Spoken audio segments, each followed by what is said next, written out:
গুনগুনায়া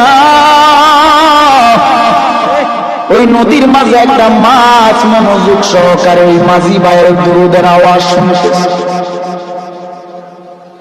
হঠাৎ এক জেলে এসে এই মাছটাকে মেরে নিয়ে গেল।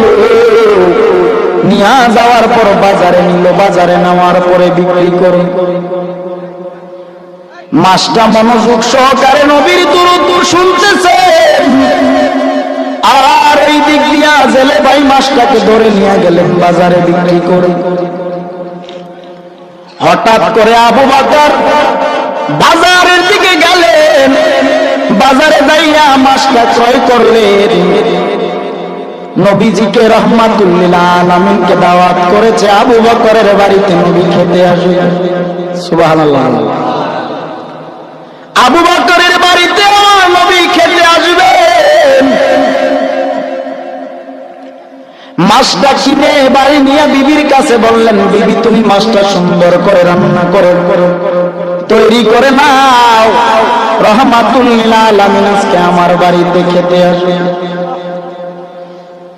বিবি মাছটাকে কেটে রান্না করার জন্য কড়াইয়ের মধ্যে যখন রাখলেন, পাতিলার মধ্যে যখন রাখলেন, চুলায় আগুন জ্বালায়। আরে বাবা, চুলার আগুন বারবার নিভে যায়। আবু বকর চিন্তা করে দেখলেন মাছটাকে রান্না করার জন্য রেডি করে আগুন নিভে যায়, চুলায় আগুন জ্বলেন।